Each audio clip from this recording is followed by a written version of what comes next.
Good afternoon, everyone.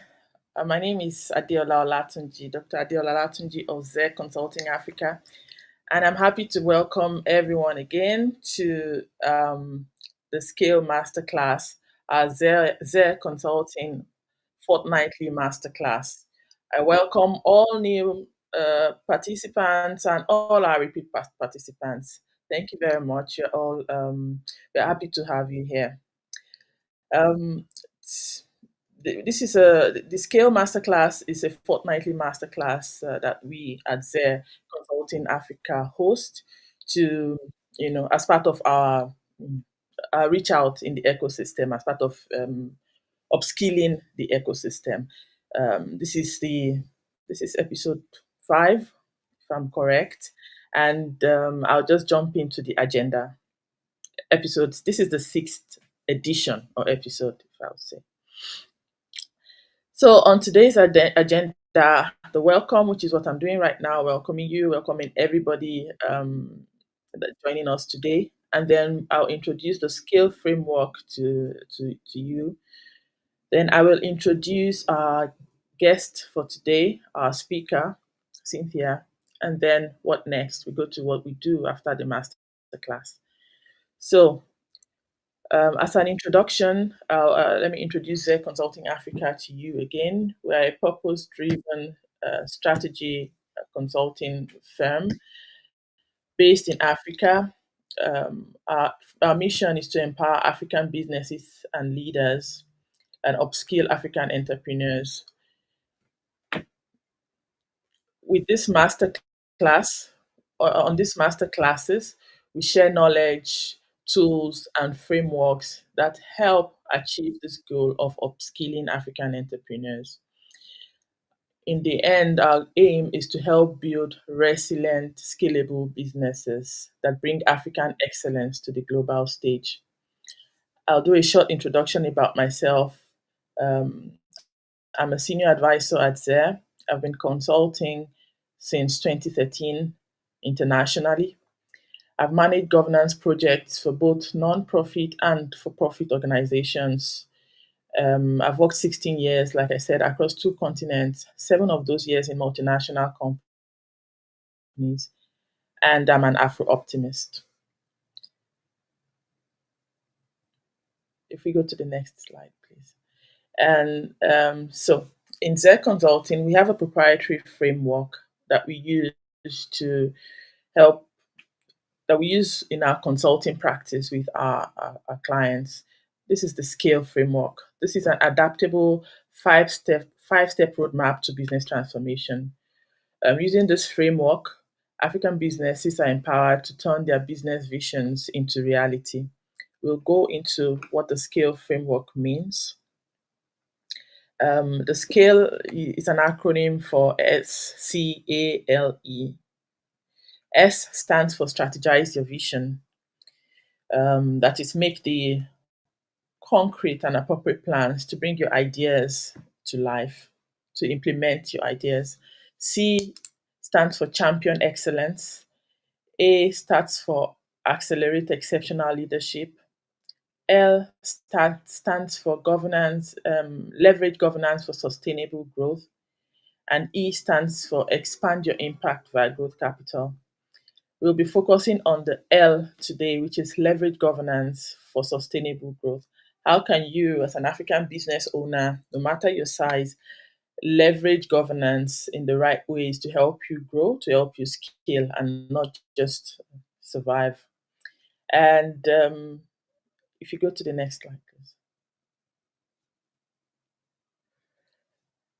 So to help us deep dive on the scale, on the leveraging governance for sustainable growth, we have here today Cynthia Kyaka. Cynthia is a legal practitioner from Kenya. Cynthia describes herself, and I join her in the description of herself, as a hummingbird for corporate governance. She's passionate about governance. She's passionate about social impact, and we're happy to have Cynthia here today. I'll hand over to Cynthia to introduce herself before we then deep dive into the questions we already collated and also answer questions from the audience as you shoot those questions in. So, Cynthia, good afternoon. Good afternoon, Dr. Adeola. It's a pleasure to be here today. So by way of introduction, my name is Cynthia Kyaka. I'm a legal practitioner, a governance practitioner, data privacy enthusiast, and also I just have a thing for social impact, looking at how we live, how we do our business, how we govern ourselves and govern the businesses that we work with. How can we make sure that they're sustainable, not for us only, but for the future?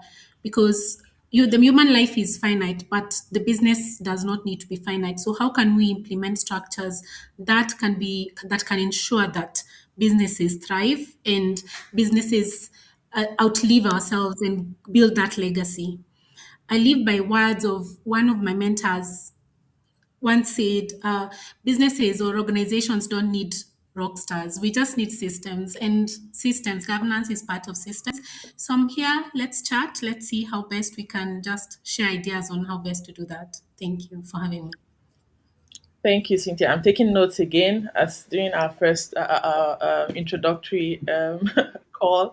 So you just said now that businesses don't need rock stars; they need structures. That Yeah. I've written that down. Yeah, thank you for that. That's a solid nugget. So I will deep dive into the questions we managed to collate before the masterclass. Question one: we want to start with the basics. When, as a business owner, when one hears the word governance in the context of African businesses, especially in countries like Kenya and Nigeria, what does this mean on a practical level? Okay. I think I'll start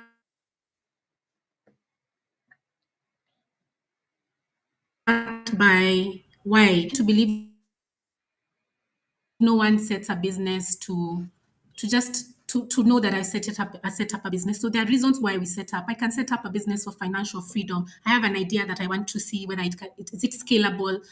Maybe I want to solve a social problem. I want to empower people. All that is there's a reason behind why we set up a business. And when we hear about governance structures from a practical perspective, how do they look like? Sometimes somebody will think having a management team, someone else will think having an advisory board, somebody will think of having just a board or just a person you sound your ideas to. But when I think about governance and from a practical perspective, I think about it's an array of different things. It has the systems, the structures. Now, those structures are who are we involving in the leadership?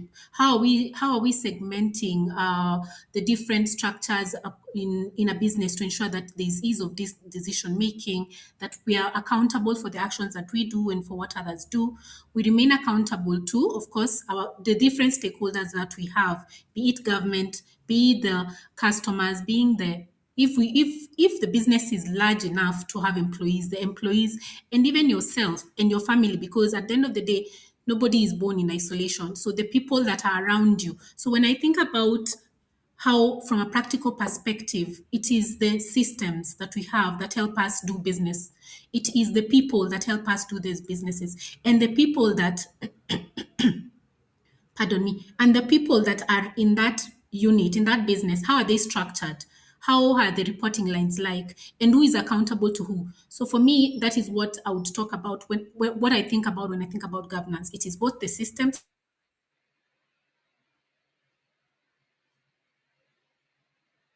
the structures, the people. So thank you, Cynthia. If I can recap that, governance, don't let governance scare you. Governance starts with the systems, the structures, and the people you put in place for your business, all with the aim of ensuring accountability. If I Accountability and recap that also correctly. transparency. And Okay. transparency, yes. Thank you. Thank you. So on to the next, please. Now to our audience from YouTube, from LinkedIn, feel free to send in your questions. They're going to pop up and we'll answer them in between our banked questions here. So on to the next question. this is about having speed bumps, early stage speed bumps. So a lot of businesses here meaning in Africa, start off as sole proprietorships or family run ventures. What are some of the early stage governance mistakes you've seen in your experience in these setups? Okay. The thing about starting a business, it's like having it's like having a first child. When your first child, it you want to shield this child from anything that can happen. So you find that some of the biggest mistakes that founders do is there's that concentration of power whereby you want to be everything. You want to be the person making the decisions in as far as where the funds are going. You want to be able to you want to even advise yourself in terms of legal. You want to be the one making the decisions in everything that is that's affecting that business.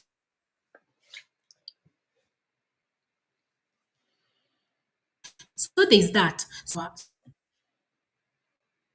So that is one of the things. And the moment now that there's that, the founder's syndrome, for lack of a better word, the moment there's that, it's very hard. You find it's very hard to let go. One, it's very hard to change strategy because you tend to believe what I think and what I want to grow in the business, how I want the business to be is how it should be. And you find that most of them are not very open to what else can be done. Can things be done differently? So there's that. There's that you're influenced by your own vision on how you want the business to run.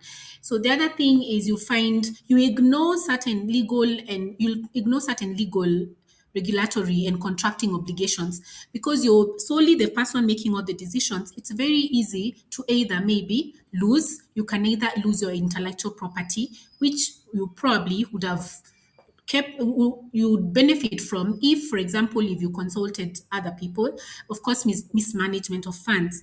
On the flip side, also there is also sometimes you can easily be taken advantage of and maybe end up losing a lot of equity in your business because again the lack of proper structures. If you don't have proper structures, then what will happen is people can come, maybe potential investors can come, and because they have a higher bargaining power because of the knowledge they have, having done quite a lot of because of being experts in the market, then you can easily lose your equity, you can lose your shareholding. So you find there's quite a lot. But the biggest problem I've seen in most founders is you don't know when to let go.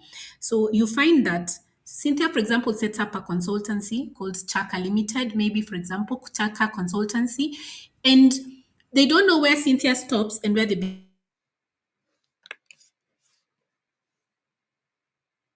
business and like if there are proper structures which and like the proper structures which can ensure that first there's a differentiation between Cynthia and the organization. Two, there's likelihood, like the likelihood of the business sustaining itself after if anything happens to Cynthia, the business can grow. That issue of succession planning. So I think for me, founders syndrome is the biggest challenge that many founders need to understand that yes, I can be the owner of this business, but I can let other people share their ideas, and those ideas we can actually grow them. And how do you do that? Because through governance, you're able to have structures that can propel the business to greater heights. So yes, I hope I've answered. Yes. So the biggest mistake you've seen is this founder syndrome. A member of the audience has already highlighted that. I think that's a good way to capture it. This centralization of decision making, of ideas, of thoughts. This, I think, founder syndrome captures it well. Thank you. Yeah. Okay. Um, we have then growth versus tradition. This is also coming from the tradition of having a lot of sole proprietorships or family businesses. So, family businesses in Africa are often driven by trust and tradition. So something like, yeah, this business has been in our family for long. My grandma did it this way, handed it to my mom. My mom has been doing it this way, has handed it to me, and now you want me to do something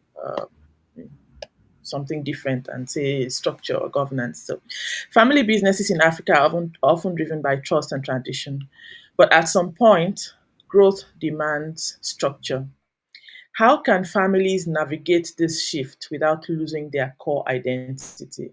That means, for example, I've inherited this family business and I now want to grow beyond, being just a family thing. I want to grow, I want to scale the business.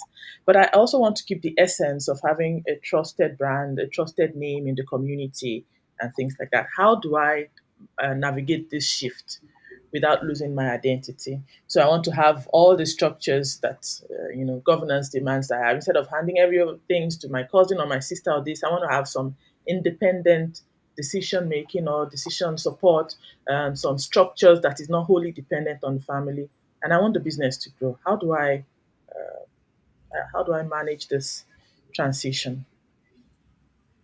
I think it's important, even as we delve into this question, it's important to understand when you speak about trust, what does it encompass? And when you speak about tradition also, what does it encompass? Because trust can mean different things to different people. Some argue that trust is a feeling that when I talk to Dr. Adeola, is it somebody I can trust? And identifying that is very key because it helps even as the business is transitioning to introducing more uh, structures in the business, as it's introducing more people to the business. So the element of trust is that comfort somebody feels among family members that we can do this. We've been doing this for so long. And it's very common, especially in the Indian community, especially in Kenya. You find businesses generations after generations. And one of the reasons why those businesses have been that way is first of the because from a very young age, from a very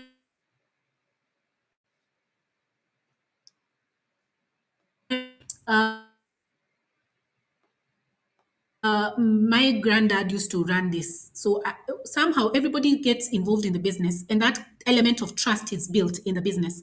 So there's a trust because we're safeguarding that something that is for the family. So that trust is very important among the family members. And then the tradition aspect is how have we been doing things, and that's how we've been doing things. So when they identify this is how we like doing things, then it brings out the aspect of even as they look for partners to grow the business, even they as they look for partners to propel the business to the next front. It's important for them to be able to for as business as now the family owner managed businesses to identify similar partners that actually fit their own way of thinking, their own values, because values have a very huge influence on how we run and relate with other people.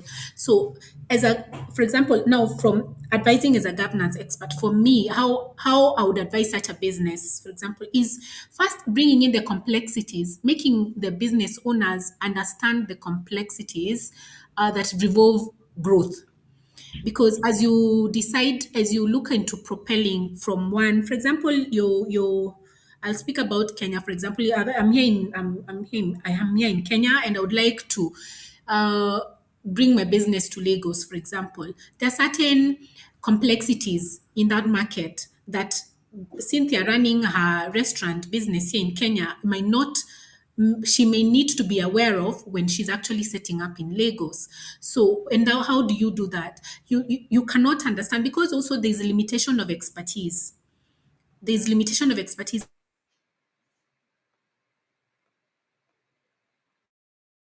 and that is why it's important to the complexities of where you're going to, the expanding. Because first, it's a buy-in. You have to make them understand, see, there's value in bringing on board experts, and not just experts, but people that are aligned to your values, people whom you can trust, because trust is built by shared goals, shared values.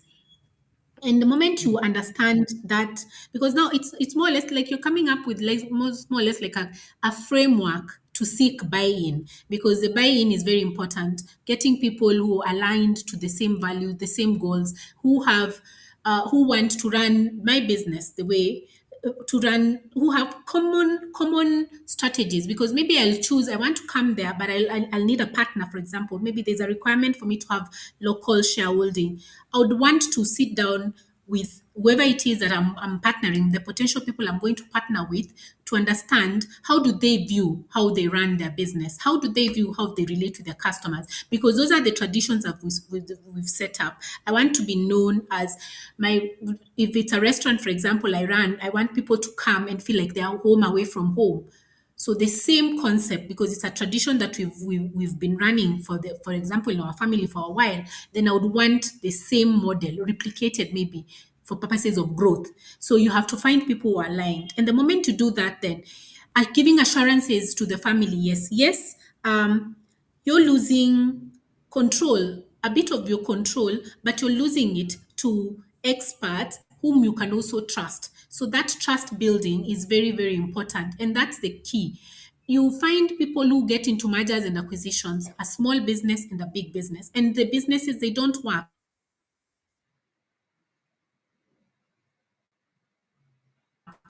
Then the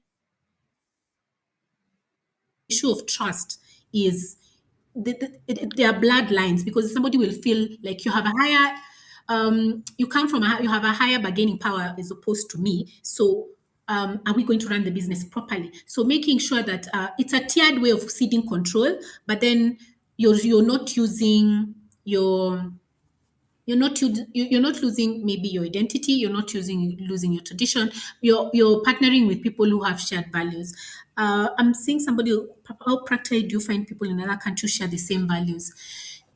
It's actually very important. It's very possible to do that, because by the time you're identifying where you want to set, whom you want to partner with, you definitely can't go blindly. I'll have to reach out to organizations, for example, that run as that do. I can reach out to ZER because they've interacted with quite a lot of people, and I'll be able to pitch my idea and tell them this is what, and this is the person I'm looking for. These are the kind of partners I'm looking for, and because of the expertise that ZER has, they'll be able to recommend people that I can actually sit down with and be able to know how do you treat your customers, for example. It's just a very easy way. And somebody once said the easiest way to know how people treat others and the values that they uphold is just to share a meal. From there, you can tell quite a lot about and whether you're able to work together or not. And then now from there, the shift of tradition is having an open mind. Like, we do, this is how you like doing your business. But for you to grow, you need to be open to ABCD.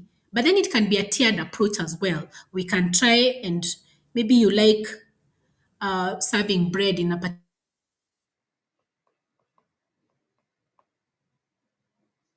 particular way, but there's an easier way. We can do it at the first instance is getting people who you can share values with.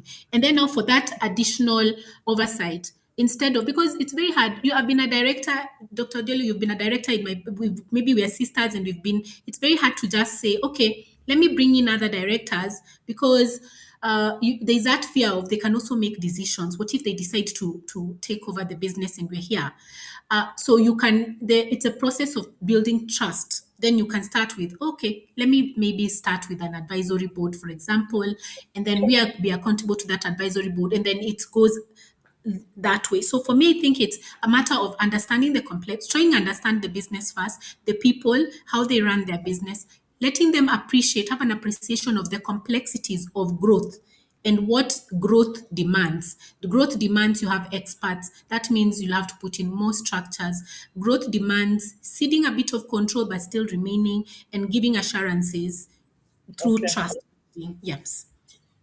Thanks, Cynthia. So, say now to answer to capture the essence of that answer is I'm a so far my company has been in the family and now want to go to our next stage.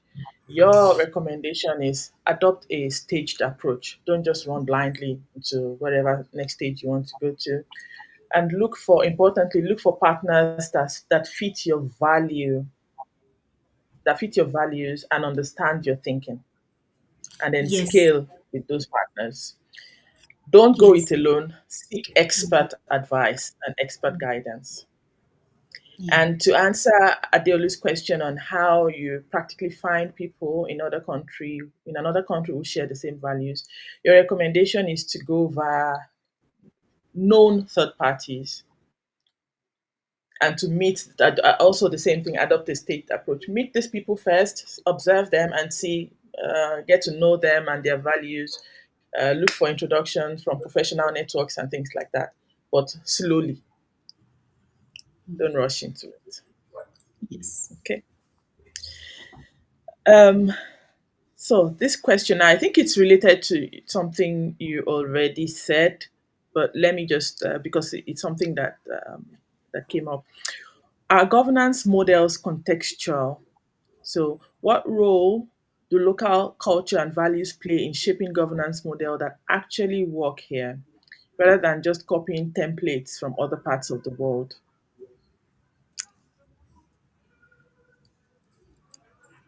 Oh, So for example, I'm starting my food business, as you used the example. I'm starting my food business in Lagos, and oh, okay. So I'll go to the KFC website and copy their standards or copy their whatever framework they have there, and just paste on my business. After all, they're a global corporation, and I can just, yeah, I want to be a superstar like them, so I'll just copy and paste.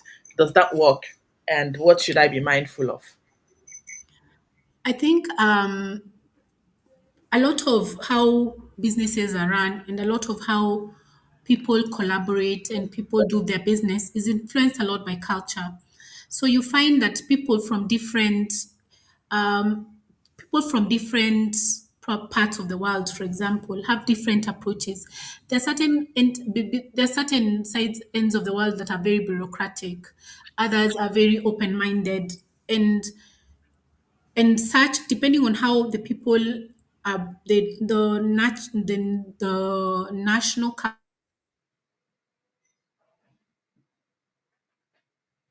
it also influences in how the governance structures are like. So if I go and pick out, for example, a structure for an entity, say for example KFC, for example, and here in Kenya, then the structures may or may not work. So and that's why it's very important to know the people who are your target customers first of all, and who are even your target employees. Because from depending on the different cultures, because there are people who will uh, not struggle with having to maybe remote work. There are people who will struggle doing remote work because they are used to that community setup where they're used to seeing people at work, and that is what drives them to work. But then there are people who are also learners who they don't mind working from home and they will perfectly do it okay. So there's no one size fits all.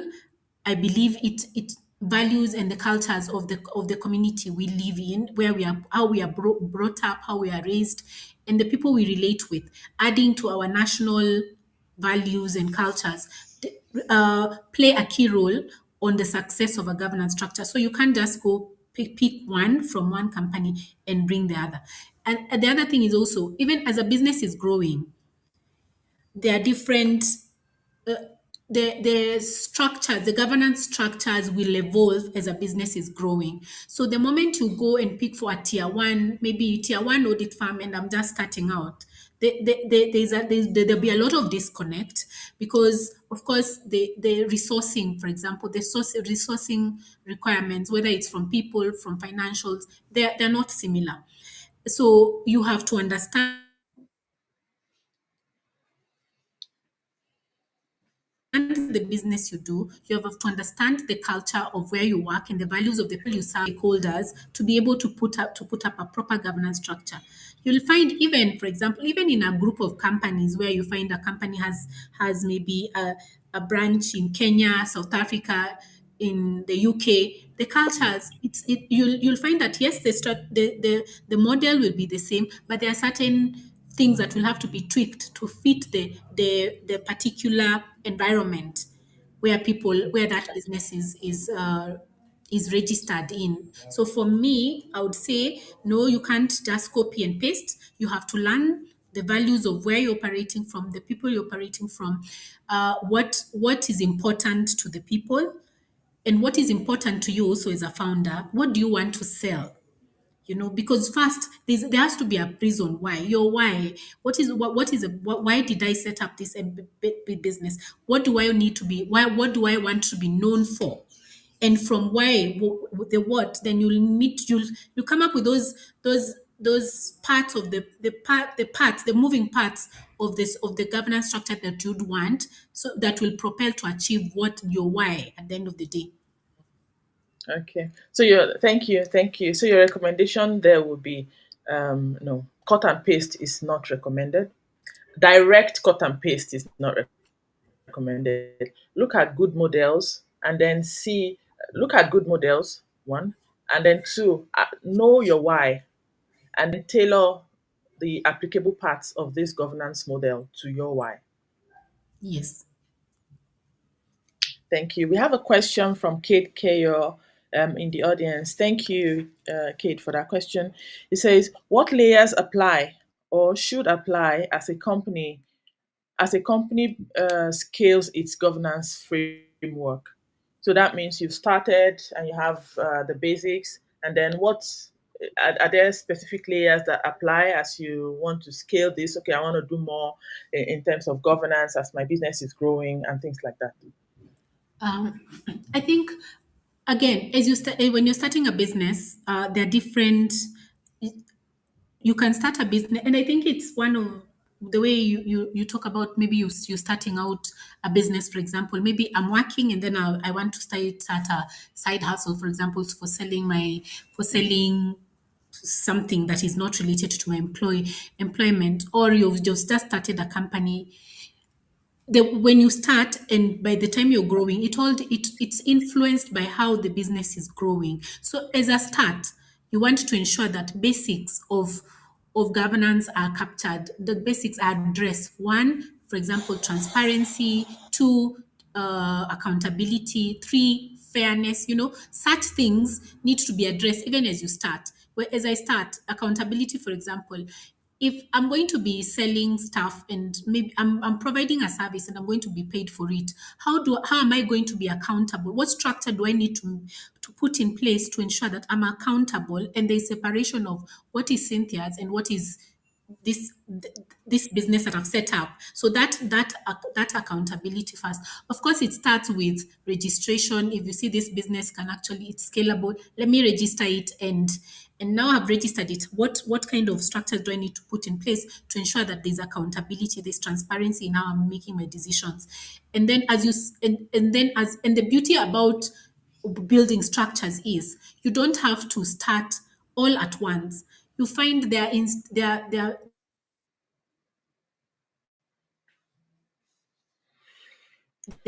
institutions that you can actually a bouquet of certain services that are very important. Maybe when you're starting out, they will give you, for example, maybe bookkeeping, for example. They'll give you some bit of legal and compliance and risk management and a bit of advisory. So they'll give you that. And that's a package that you can easily take for a business that is starting up. You don't have to, and it's a structure you're putting in place. Then you get to that point where when you look at it, you're like, I can actually scale my business further. So I need to, and for me to be, maybe you want to scale it up and you want investors. For me to be investor ready, for example, what do I need to do? Of course, it's very hard for people to give you money if they cannot see how it's going to be protected. So what structures do I need? Maybe now, instead of having that outsourced service, I need to bring it on board in-house for me to be able to give, to be more transparent, to give assurances, to be responsible to my stakeholders and meet certain regulatory requirements. And then you look at it like, okay, part of it is I can actually get an advisory body, an advisory board whom management can be answerable to. Again, and then as you grow further, then you need there are certain expertise that you'll require in the board, which now may necessitate you to have even now a standalone board instead of an advisory board, where you have now a board of directors and you have different experts who are going to advise you in terms of strategy, in terms of governance. So you find, so it's a tiered approach. Everything has to be tiered, because if I tell you start everything at once, have your board, have your different everybody in the management, how are you going to meet the resourcing requirements to be able to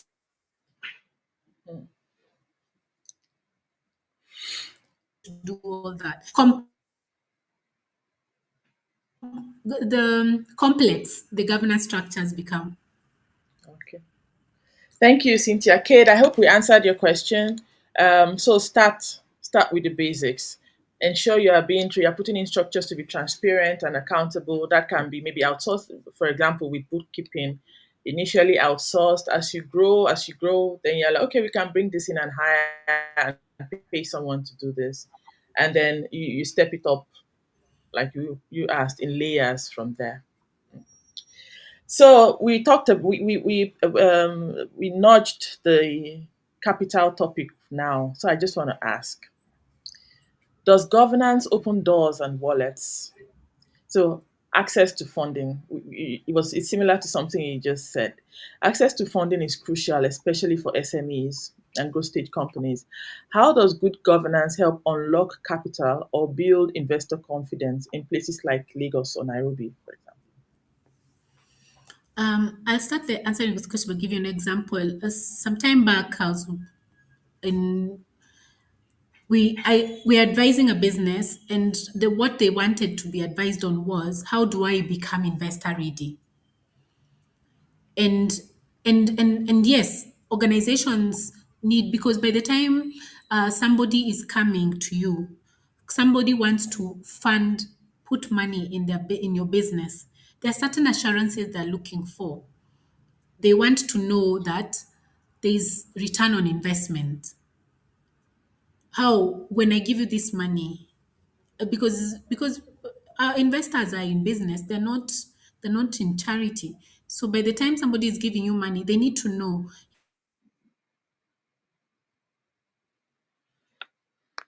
you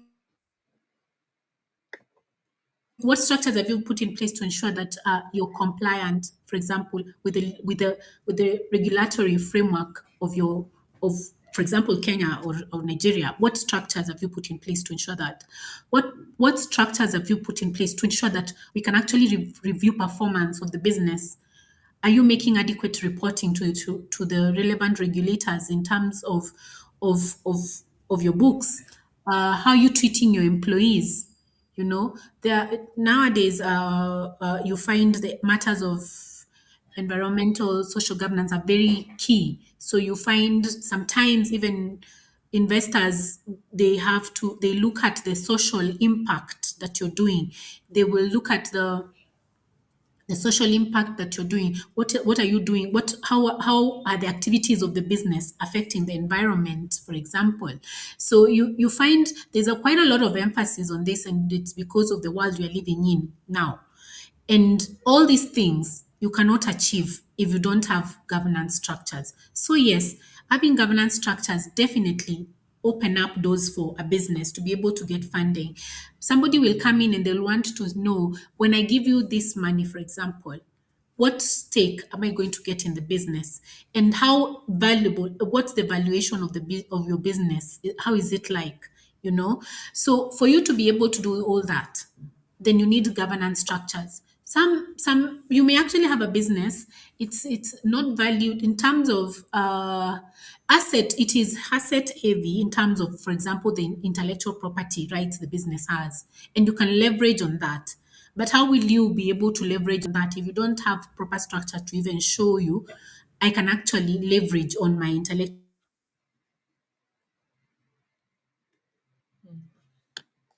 property? Reviewing your products. How is our product development done? And after that, how do we, for example, how are we treating our employees? If, for example, there's a minimum wage the government has prescribed, and you're not even meeting the minimum wage, how are you going to convince the investor about the that as part of ESG, you know. So it's very important to have to be to have proper structures because they give confidence. They bring in confidence. They give the investor confidence. Yes, indeed, my money will be safe. And there is a way to show transparency, to show how accountable you are, the responsibility to yourself, to your shareholders, to your investors, and to your employees. So for me, yes, indeed, structures play a very key role, and that's why you'll find, in fact, there's a business which we advise they should not proceed and seek investor funding until they've put proper structures in place, Yeah. because it can also Yeah. give you, it can also put you at a low bargaining power. First of all, it is so easy for an investor to come and say, oh, I'm going to bring them, I'm going to come, and they probably get you cede more of your control to the investor. So structures help you also mitigate and protect yourself from such issues, or such, maybe, quote unquote, hostile takeovers and related things we've seen in the market. Okay. Okay. Thank you very much for that question. So, yes, the answer is governance does open doors and wallets. How?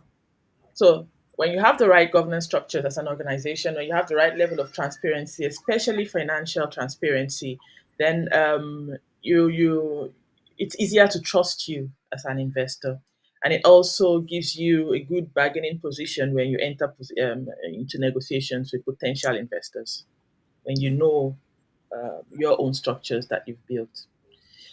We have a comment here. This is why transparent financials is such a key component of good governance. Yes. So governance goes beyond just registering your business or having boards. Having transparent financials is also a key part. Transparent reporting is a key part of governance. Thank you, Cynthia. I go to one of our last questions here. Um, so, a very interesting one here. Is all this governance stuff really worth it? So we live in a context where there's always in the news about, there's always news about corruption, weak institutions, bureaucracy, and these are things that are challenging for many entrepreneurs. So can good governance help shield growing businesses from these risks, or is that just wishful thinking? Um, I know it's unfortunate that we never hear the good stories of, every time you just see corporate failures, you know. One of the reasons why the principles of corporate governance have, and governance, as especially the principles of corporate governance have grew, was because of corporate failures, you know.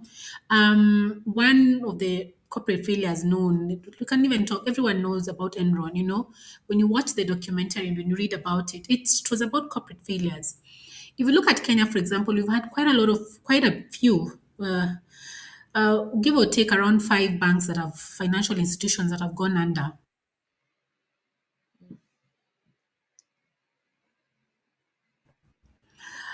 We've had supermarket. All those institutions had governance. They had governance structures, you know. They had governance structures. And yes, that those are some of the things that now make somebody ask, is it even worth it? If such institutions with proper structures as we can see them, can go under. What about my small business, my startup that I'm starting out? But I tend to believe in every story that is told, there are very many negative story that is told. There are so many untold stories of positive stories on governance, on how governance has helped businesses grow. Um, Netflix, for example, there's a story. They were running a documentary on Spotify and how Spotify just started, and the way Spotify started and where it is now. And the delegates listening in can just go and listen to watch that documentary, and it will show you the power of governance structures and how Spotify was the discussions that went that came to play when they were discussing about Spotify, how to scale it up, and the partnership they were seeking, and all those, and its growth now is because, of course, of the governance structures that have been put up to actually see the growth. If we look at even, for example, Amazon also, how it started and where it is now. Closer home, I'll talk about Equity Bank, for example.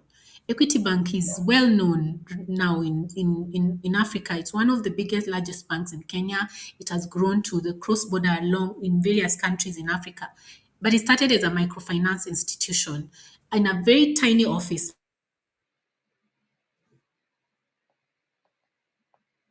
You can see how that business has evolved and the complex governance structure it has now, the different incubation hubs it has started within the business, the different people that it has opened doors for in terms of employment. It runs a very successful social impact program with Mastercard, so you can actually see the value of having good governance. And good governance, it's not about the now, but it is about the future. What do I want this business to be known for? If do I want a business which I will run and the moment I pass away, people forget about it? Because we've seen it. We all know the beauty about statistics is we all know somebody who used to have a very successful business. They passed away and that died. So having good governance structures is about where do I want this business to grow to? You don't start a business to hoping that it will fail tomorrow. You start a business because you have this dream that it will grow and outlive you. You have this dream that it will be a legacy for you and your family members and everybody else who works in that business. It's part of succession planning. So how do you then bring on board those issues of to ensure that the business grows? So it's at the end of the day, it's all about what are we doing for what are we doing? It's meeting the three, the E, the S, and the G. And all that is about sustainability. So as much as yes, there are quite a lot of stories that if we look even in our different governments, and there's always a thing or two, one way or the other, there's always a very negative story. But there are also very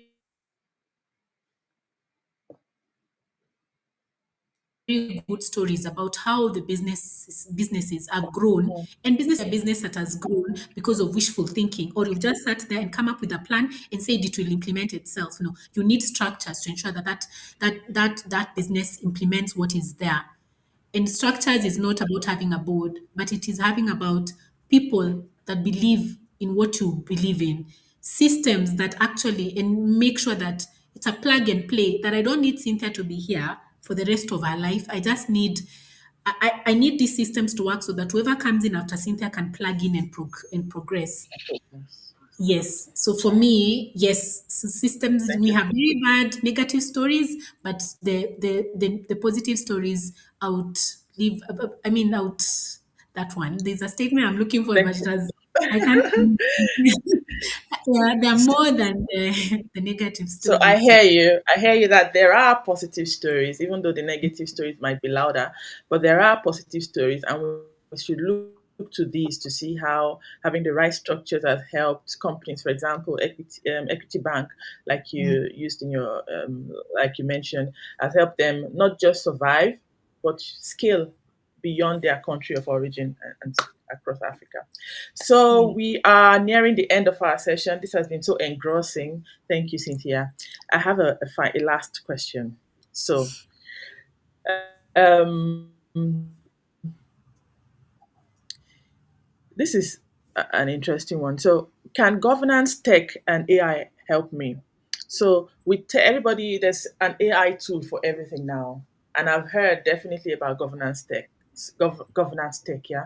So, if you could just talk about that briefly in the let's say 3 minutes that we have before we round up.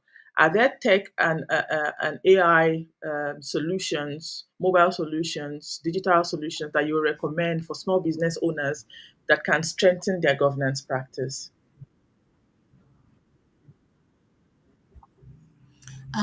Yes, the beauty about technology, we don't have a choice. We have to. It's that, that must have. You must be willing and open to adopting technology to do to help you run your business, to help you do your governance structures. And there's so many solutions. Every day, I think there's a solution for what can be done. There are solutions. Some of the most popular ones I've seen in terms of, especially when you're managing smaller businesses, you find they tend to. I've seen Slack being used. I've seen ClickUp being used. So you find, so there are all this manner of applications. Microsoft, for example, has quite a lot of tools that can be used to manage governance, because governance is all about being able to track how are we performing, how are our staff accountable, how are we, for example, if we are having meetings, how are we able to get to make things easier in terms of action plan. Copilot now, a Copilot AI can actually, assistant can even help you able to flag in what is high priority that you need to deal with. How can you address it? What needs to be done? What you can create tasks in within even most of the Microsoft solutions that we're having. We have in terms of board now, and now the aspect of board management and support. We have quite a lot of apps that also do that. We have Pavasant board, which is a board solution. We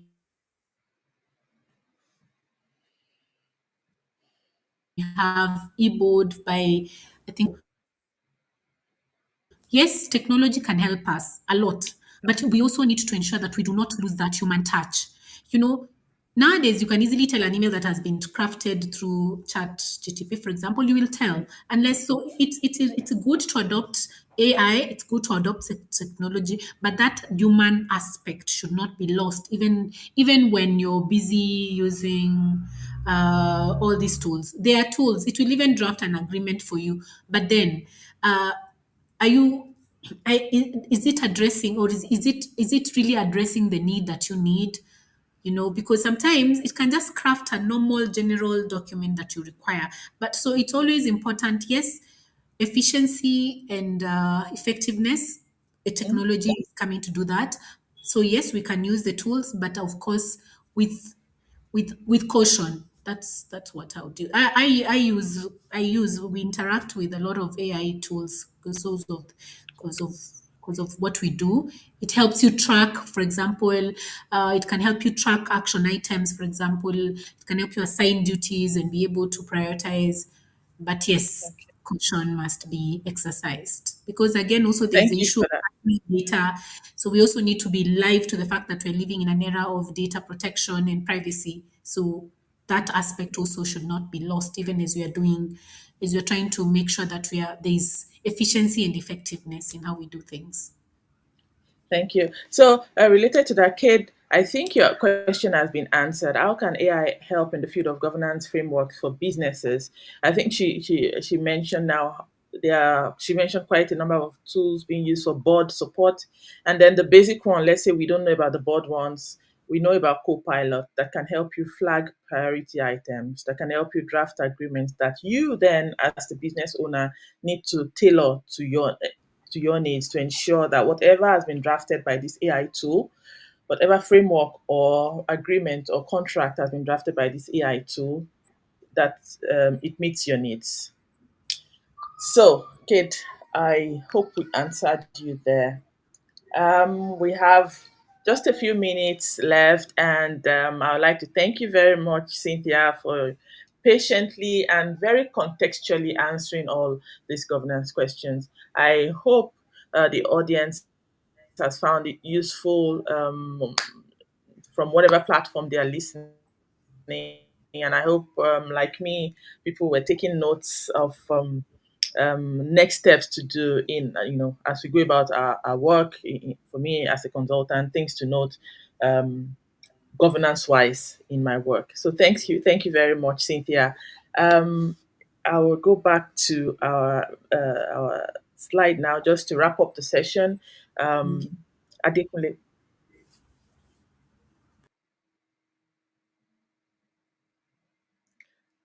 So while the slides are coming up, yeah. So um, so I thank everybody that joined us today. Thank you for your attention. Thank you for all the questions and comments that came through. But like I said at the beginning, this scale framework is our proprietary tool at ZER Consulting that we use to help businesses scale. SCALE. Today we focused on the L. However, it's good to know that these pillars are not linear, they are interconnected. Because you are strategizing your vision does not mean you wait until 5 months later before you leverage governance. They work together, they are intertwined. That means as you're strategizing your business, you also need to think of the governance structures that you need to already start putting in place to help you then scale when that time comes, um, to help you grow when you reach that stage where you want to grow beyond where you are now. I invite everyone to use our scale scorecard to assess your current strengths and gaps. In that scorecard, you also find governance-related questions that will just highlight for you areas that you need to focus on as a growth stage company or as an entrepreneur. That you need to focus on for your next steps, that you need to be aware of. Okay, I have gaps in this area. I should do some work to cover them. And then again, I invite everyone to get our book, Afro-Optimism Unleashed, written by Adeola Olatunji, the founder of ZER Consulting Africa. This book offers case studies and tools to help you explore each pillar of the scale framework with examples too that give you a tangible feel of how it is to apply this in your business. So, and with that, we are at the end of today's session. Let's stay in touch. Connect with us on LinkedIn, on YouTube, on Instagram, and everywhere. On our website, you can send us emails. We're happy to connect with our audience, and help everybody build African excellence for the global stage. Thank you very much. Cynthia.